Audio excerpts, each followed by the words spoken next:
Kingpin. Wilson Fisk, the Kingpin of crime, is Daredevil's ultimate adversary. He's more than a mob boss. He's a criminal empire in a single man. Unlike most supervillains, Fisk doesn't wear a mask or hide in the shadows. He walks into courtrooms, donates to charities, and owns half the city. And yet, underneath that polished exterior is a brutal, unflinching monster. Born into poverty and abuse, Fisk fought his way to power, literally. He trained his body obsessively, learning martial arts, and built a reputation for violence. By his teenage years, he was already eliminating rival gangs and setting himself up as New York's top dog. His war with Daredevil is one of ideology. Fisk believes that the strong should rule, that the world needs control. Daredevil believes the system, broken as it is, must be protected. Their battles are physical, yes, but the real damage comes in the courtroom, the media, and the minds of the people around them. In stories like Born Again, Fisk tears Matt's life apart piece by piece, not with his fists, but with strategy. Bullseye. Bullseye is a walking nightmare. His origin is intentionally vague, and it doesn't matter, because what he is now overshadows anything he once was. He's the man who never misses. Give him a pen, a peanut, or a playing card, and it becomes a weapon. Where Kingpin plays chess, Bullseye plays darts with lives. He's not just a killer, he is chaos in human form. His obsession with Daredevil borders on religious. When he killed Elektra in front of Matt, he didn't just want to hurt him, he wanted to break him, and he smiled when he did it. In later stories, Bullseye continues his campaign of violence, murder, and psychological warfare, and somehow, every time he returns, he's worse. Elektra. Elektra Nachios is a contradiction wrapped in red silk. She was Matt's first love, a brilliant and passionate woman whose life fell apart when her father was murdered. That trauma sent her down a dark path, the one that led her to the Hand. She became an assassin, cut off from her past and buried in violence, and yet when she re-entered Daredevil's life, that connection sparked again. Their romance was short-lived, shattered by Bullseye's blade, but in comics, death is rarely the end. Elektra returned, resurrected by dark magic and sharpened by grief. She's been both enemy and ally, even stepping into the Daredevil mantle when Matt was imprisoned. She fights like a ghost and bleeds like a god. Whether she's with him or against him, she never leaves his story. The Hand. The Hand is not just a group of ninjas. They're a cult, ancient, mystical, and ruthless. Born in feudal Japan as a rebellion against warlords, they were eventually corrupted by dark magic and blood sacrifice. Over the centuries, they became a shadow empire, assassins for hire, necromancers, and soul stealers. Daredevil's connection to them is personal. He didn't just fight the Hand, he led them. In the Shadowland storyline, Matt controls the organization from within, believing he can reform them.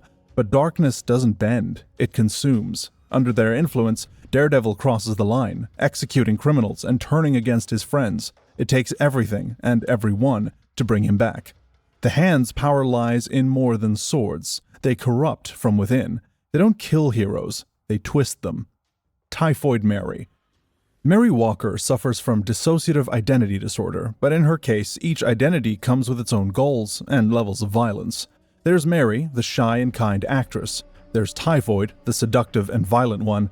And then there's Bloody Mary, who's pure rage and vengeance. Her abilities include pyrokinesis, telekinesis, and limited mind control, but what makes her truly terrifying is her unpredictability. She can go from hugging somebody to setting them on fire, depending on who's in charge.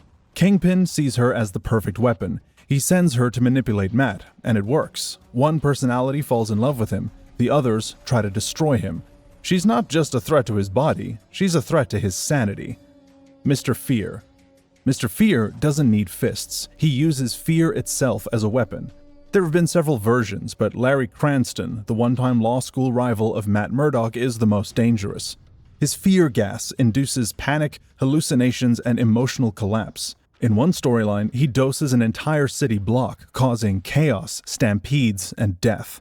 His goal isn't money or power. He wants to prove that even Daredevil can be broken. Cranston's genius is his subtlety. He doesn't want to kill Matt. He wants to watch him fall apart, afraid of things he knows aren't real, powerless to stop them. Purple Man. Zebediah Kilgrave, known as the Purple Man, is terrifying, not because of what he can do, but because of what he can make you do. A former spy exposed to a chemical compound, Kilgrave gained the ability to control people with his voice. Anyone who hears him obeys him. He doesn't shout, he whispers, and people ruin their lives trying to please him. His most infamous act is what he did to Jessica Jones, controlling her mind, body, and will for months. But he's also tangled with Daredevil. Matt's blindness gives him some resistance, but even that doesn't make him immune. In one case, Kilgrave nearly convinces Daredevil to kill someone in broad daylight. That is how dangerous he is. Purple Man does not crave destruction, he craves domination. The Owl. Leland Owlsley is an old-school villain who tried to be Kingpin before there was a Kingpin. A former financier turned crime lord, he took a serum that gave him sharpened senses, elongated nails, and the ability to glide. He literally preys on others, swooping in claws first.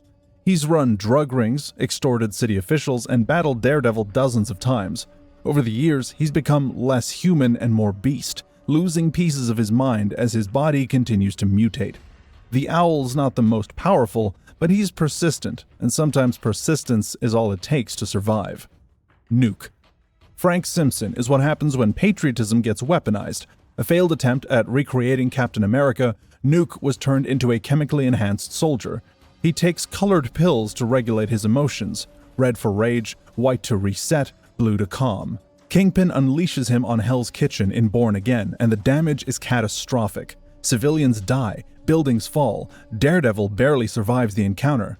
Nuke isn't evil, he's broken, and when someone points him in the wrong direction, he doesn't just follow orders, he levels a city. Punisher. Frank Castle isn't a villain in the traditional sense, but to Daredevil, he's one of the most dangerous people in New York. A Marine whose family was murdered by the mob, Castle became the Punisher, declaring war on all crime. He doesn't arrest, he executes, and that's where he and Daredevil constantly clash. In Daredevil vs. Punisher, their ideologies go head-to-head. Matt believes in law and redemption. Frank believes criminals deserve nothing but death. Their fights are violent, and their conversations cut deeper than their punches. Sometimes they work together, most of the time they don't, and when they fight, it's not just about methods, it's about what kind of world they want to live in. Gladiator. Melvin Potter started as a costume designer. Tired of making suits for other people, he built his own, complete with bladed gauntlets, and became the Gladiator. He fought Daredevil several times, relying on brute strength and a berserker's fury. But Melvin is more than a thug in armor. He's mentally ill, manipulated by the Kingpin and others into fighting against his will. In later stories, he tries to reform, even making armored suits for heroes like Daredevil and Luke Cage. He's a tragic figure, someone who wanted to be a hero but didn't know how, and every time he falls back into villainy, it breaks something in Matt. Bullet. Lance Cashman, aka Bullet, is a mercenary with superhuman strength and durability. He's been hired to kill, intimidate, and silence, but he has one soft spot: his son. That makes him more complicated than most muscle-for-hire villains. In several encounters, Daredevil tries to get through to him, arguing that his actions will destroy the very person he wants to protect. Bullet is not a monster, but he's been on the wrong side for a long time. Bushwhacker. Carl Burbank was once a priest, then he became a government assassin. Somewhere between those two lives, he lost his soul. Modified with cybernetic technology, his right arm can transform into virtually any firearm. He's worked as a hitman, mutant hunter, and freelance killer. He doesn't operate out of ideology or revenge. He's just a weapon looking for a target. Daredevil and Bushwhacker have clashed multiple times, usually in alleys or rooftops soaked in rain and regret. The fights are fast, brutal, and messy. Burbank doesn't talk much, he just eliminates problems. Leapfrog. Vincent Patilio isn't the smartest or the strongest guy around, but he might be the most relatable. A failed inventor and desperate father, he built spring-loaded boots, slapped on a frog suit, and tried to rob his way to stability. It didn't go well. Leapfrog has battled Daredevil, Spider-Man, and Iron Man, mostly unsuccessfully. His costume is clunky, his gadgets are outdated, and his plans fall apart quickly. But he's not a monster. He's a man who tried and failed and kept failing. His son Eugene later became the hero Frogman, trying to redeem the family name. In his own way, Leapfrog helped to make a real hero, even if he never managed to be one himself. Stiltman. Wilbur Day wanted to be a major supervillain. What he got was 30-foot hydraulic legs and a permanent place in the Marvel Punchline Hall of Fame. But here's the thing, he kept going. Despite being mocked by heroes and villains alike, Stiltman improved his tech, added new weapons, and refused to quit. He fought Daredevil, Spider-Man, and even the Avengers. He once held a rooftop hostage with a laser cannon. Another time he tried to rob Tony Stark. He failed, of course, but he never stopped trying. In a world of gods and mutants, Stiltman is determination incarnate. Jester. Jonathan Powers was a failed actor who turned his stagecraft into supervillainy. As the Jester, he used lethal props, exploding yo-yos and robotic puppets, to terrorize the city. But beneath the clown makeup is a dangerous mind. He once manipulated the media into turning against Daredevil. In another story, he incites riots with nothing but a few speeches and a carefully staged death. Jester isn't physically imposing, but he doesn't have to be. He's a manipulator, a showman, and a walking commentary on spectacle itself. Lady Bullseye. Inspired by watching Bullseye murder her captors, Lady Bullseye chose to become just like him, only colder and more focused. Trained by the hand, she's a master martial artist, expert marksman, and ruthless killer. Unlike Bullseye, she doesn't enjoy chaos, she enjoys precision. She doesn't kill for sport, she kills for control. In several arcs, she infiltrates organizations, manipulates events from the shadows, and fights Daredevil with almost surgical efficiency. She's not wild, she's not theatrical, she's just deadly. Deathstalker. Philip Wallace Sterling wasn't content with being a mob fixer, so he transformed himself into a high-tech assassin. Using advanced teleportation tech and a death touch glove, he became Deathstalker, a phasing specter who could appear and vanish at will. His clashes with Daredevil are haunting. He stalks from the shadows, phases through walls, and kills with a single touch. But his downfall is always the same. He underestimates Matt's senses and overestimates his own invulnerability. Deathstalker brings a sci-fi horror edge to Daredevil's otherwise street-level world. He's not just a hitman, he's a ghost with a grudge. Ikari. One of Daredevil's most terrifying modern foes, Ikari is a twisted reflection of Matt Murdock. He has Daredevil's heightened senses, but unlike Matt, he isn't blind. He can see. Created by a mysterious group trying to dismantle Matt's life, Ikari doesn't talk much. He doesn't taunt, he simply fights and wins. In their first battle, he beats Matt so badly that readers were left wondering if this might be the end. Ikari represents something Daredevil rarely faces, someone with all his gifts and none of his humanity. Daredevil's villains don't come from other planets or alternate dimensions. They come from alleyways, prison cells, broken systems, and battered minds. And that is what makes them so compelling. They're not defined by costumes or catchphrases. They're defined by pain, sometimes their own, sometimes the pain they inflict on others. In many cases, they were victims before they were threats, and in more than a few, they still are. Kingpin is a titan of organized crime, but he started as a bullied child. Typhoid Mary is a weapon, but she's also a woman with mental illness and a desperate need for stability. Gladiator doesn't want to hurt people, he just doesn't know how to say no to the wrong ones. Even Bullseye, in his own way, is a product of neglect, rage, and emptiness. This is what Daredevil faces, not just villains, but a reflection of what happens when people fall through the cracks. His battles aren't just physical, they're legal, emotional, and spiritual. Matt Murdock is not bulletproof. He doesn't have super strength. He bleeds, he breaks, and he doubts.